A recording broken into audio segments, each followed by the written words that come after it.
সাংস্কৃতিক তথা শৈক্ষিক নগৰী ৬০০ বছৰীয়া আহোম ৰাজত্বকালৰ শেষ ৰাজধানী যোৰহাট চহৰ গাতে লাগি থকা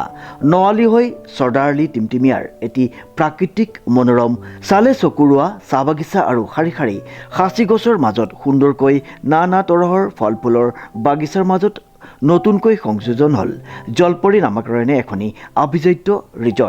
ৰিজৰ্টখনিত আপোনালোকে জুতি ল'ব পাৰিব নানা লোভনীয় খাদ্য সম্ভাৰৰ লগতে নিৰিবিলি শান্তিময় পৰিৱেশত বিয়া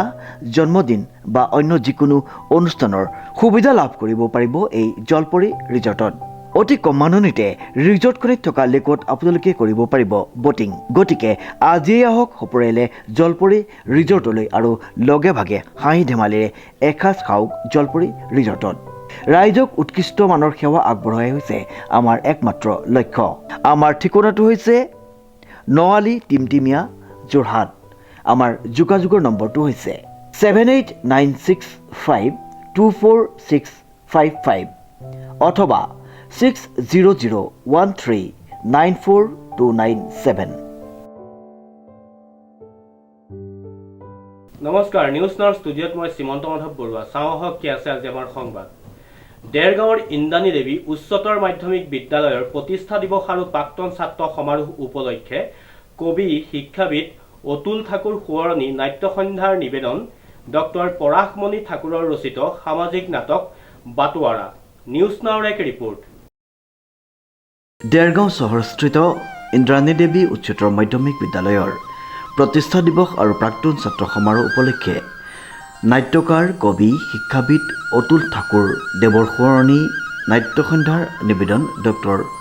পৰাশমণি ঠাকুৰৰ ৰচিত সামাজিক নাটক বাটোৱাৰা ইন্দ্ৰাণী দেৱী উচ্চতৰ মাধ্যমিক বিদ্যালয়ত প্ৰতিষ্ঠাকালৰ 93 বছৰ উপনীত হোৱাৰ প্ৰাক্ষণত আমাৰ প্ৰাক্তন ছাত্ৰ ইন্দ্ৰাণী দেৱী উচ্চতৰ মাধ্যমিকৰ লগত জড়িত শুভাকাংক্ষী দেৰগাঁৱৰ ৰাইজ তথা অসমৰ বিভিন্ন ব্যক্তিৰ সহযোগত প্ৰথমবাৰৰ বাবে প্ৰতিষ্ঠা দিৱস আৰু প্ৰাক্তন ছাত্ৰ সন্মিলনী অহা 4 এপ্ৰিল আৰু 5 এপ্ৰিল তাৰিখে বিস্তৃত কাৰ্যসূচী আৰম্ভ কৰিবলৈ লোৱা হৈছে দিনৰ কাৰ্যসূচী 4 এপ্ৰিলৰ পাছত আমি ৰাতি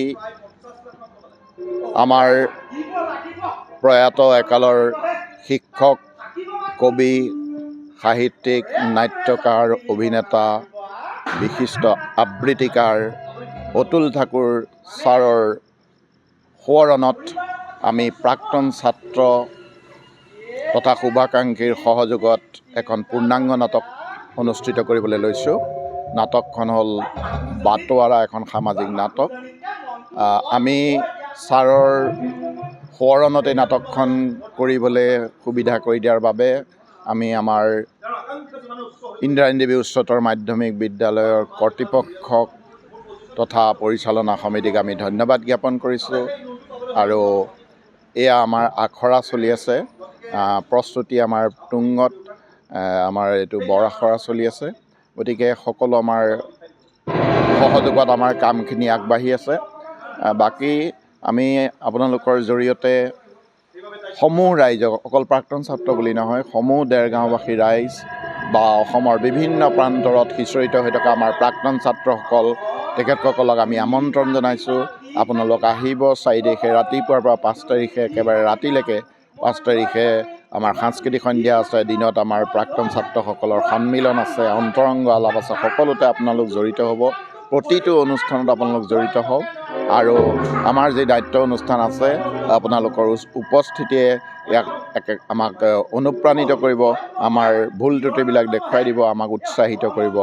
এইখিনি আমি আহ্বান জনাইছোঁ উল্লেখযোগ্য যে 4 এপ্ৰিল শুক্ৰবাৰে গোলাঘাট জিলাৰ দেৰগাঁও চহৰ স্থিত ইন্দ্ৰাণী দেৱী উচ্চতৰ মাধ্যমিক বিদ্যালয়ৰ প্ৰতিষ্ঠা দিৱস আৰু প্ৰাক্তন ছাত্ৰ সমাৰোহ উপলক্ষে উক্ত বিদ্যালয়ৰ প্ৰাংগণত সন্ধ্যা 7 বজাত নাট্যকাৰ কবি শিক্ষাবিদ অতুল ঠাকুৰ দেৱৰ সোঁৱৰণী নাট্য সন্ধ্যাত মঞ্চস্থ কৰা হয় ডক্টৰ পৰাশমণি ঠাকুৰৰ ৰচিত সামাজিক নাটক বাটোৱাৰা উক্ত বিদ্যালয়ৰ বাস্তৱনীয়া প্ৰাক্তন ছাত্ৰ ছাত্ৰীসকলৰ দ্বাৰা অভিনীত নাটকভাগীৰ আখৰা ইতিমধ্যে তুংগত উঠিছে মুঠৰ ওপৰত এখন সৰ্বাংগ সুন্দৰ নাটক দেৰগাঁওবাসী ৰাইজক উপহাৰ দিব বুলি নাটক উপসমিতিৰ সভাপতি সম্পাদকে সংবাদ মাধ্যমৰ আগত ব্যক্ত কৰাৰ লগতে উক্ত নাট্য সন্ধ্যাটিত দেৰগাঁওবাসীৰ ৰাইজৰ তথা সকলোৰে উপস্থিতি দিহা পৰামৰ্শ আন্তৰিকভাৱে কামনা কৰিছে। নমস্কাৰ। আজি দেৰগাঁও ইন্দ্ৰাণী দেৱী উচ্চতৰ মাধ্যমিক বিদ্যালয়ৰ প্ৰাক্তন ছাত্ৰ সমাৰোহ উপলক্ষে অহা 4 তাৰিখে সন্ধিয়া 7:30 বজাত আমাৰ এখনি সামাজিক নাট মঞ্চস্থ হ'ব। নাটখনি ৰচনা কৰিছে ডক্টৰ পৰশমণি ঠাকুৰদেৱে আৰু নাটকখনৰ নাম বাটোৱাৰা। এখন সামাজিক পূৰ্ণাংগ নাটক সকলো ৰাইজে উপভোগ কৰি ভাল পাব। তাৰ কাৰণে আমি আপোনালোকৰ মাধ্যমেদি সকলোকে নাটক উপভোগ কৰিবলৈ নিমন্ত্ৰণ জনাওঁ যে ডক্টৰ পৰশমণি ঠাকুৰে ইতিমধ্যে কেইবাখনো পূৰ্ণাংগ নাটক ৰচনা কৰিছে আৰু তেখেতৰ দেৰগাঁৱৰ নাট্য আন্দোলনত তেখেতৰ যথেষ্টখিনি অৱদান আছে, সেইটো আমি স্বীকাৰ কৰিব লাগিব। আৰু ইতিমধ্যে আমি দেখিছোঁ যে আমাৰ এই যিখিনি কাম কাজ যিখিনি নাটকৰ যিটো আমাৰ এই প্ৰাক্তন ছাত্ৰ সমাৰোহত আমি কৰিবলৈ লৈছোঁ, এই ক্ষেত্ৰত ছাৰে যথেষ্টখিনি কষ্ট স্বীকাৰ কৰিছে। তাৰোপৰি আমাৰ স্বৰ্গীয় অতুল ঠাকুৰদেৱ আমাৰ শিক্ষাগুৰু আছিল। তেখেতে এই দিশটোত বিশেষকৈ সাংস্কৃতিক দিশত তেখেত একেবাৰে আগৰণুৱা আছিল। দেৰগাঁৱত তেখেতে এটা বাতাবৰণৰ সৃষ্টি কৰিছিল আৰু তেখেতৰ আচলতে নামটো জীয়াই ৰাখিবলৈকে আমি এনেধৰণৰ এটা পদক্ষেপ লৈছোঁ। তেখেতৰ পৰিয়ালবৰ্গই এই ক্ষেত্ৰত আমাক যথেষ্টখিনি সহায় সহযোগো কৰিছে, লগতে ইন্দ্ৰাণী দেৱীৰ কৰ্তৃপক্ষই এই ক্ষেত্ৰত আমাক সহযোগ কৰিছে। দেৰগাঁৱৰ পৰা নৱজ্যোতি ভৰালীৰ ৰিপৰ্ট, নিউজ নাও।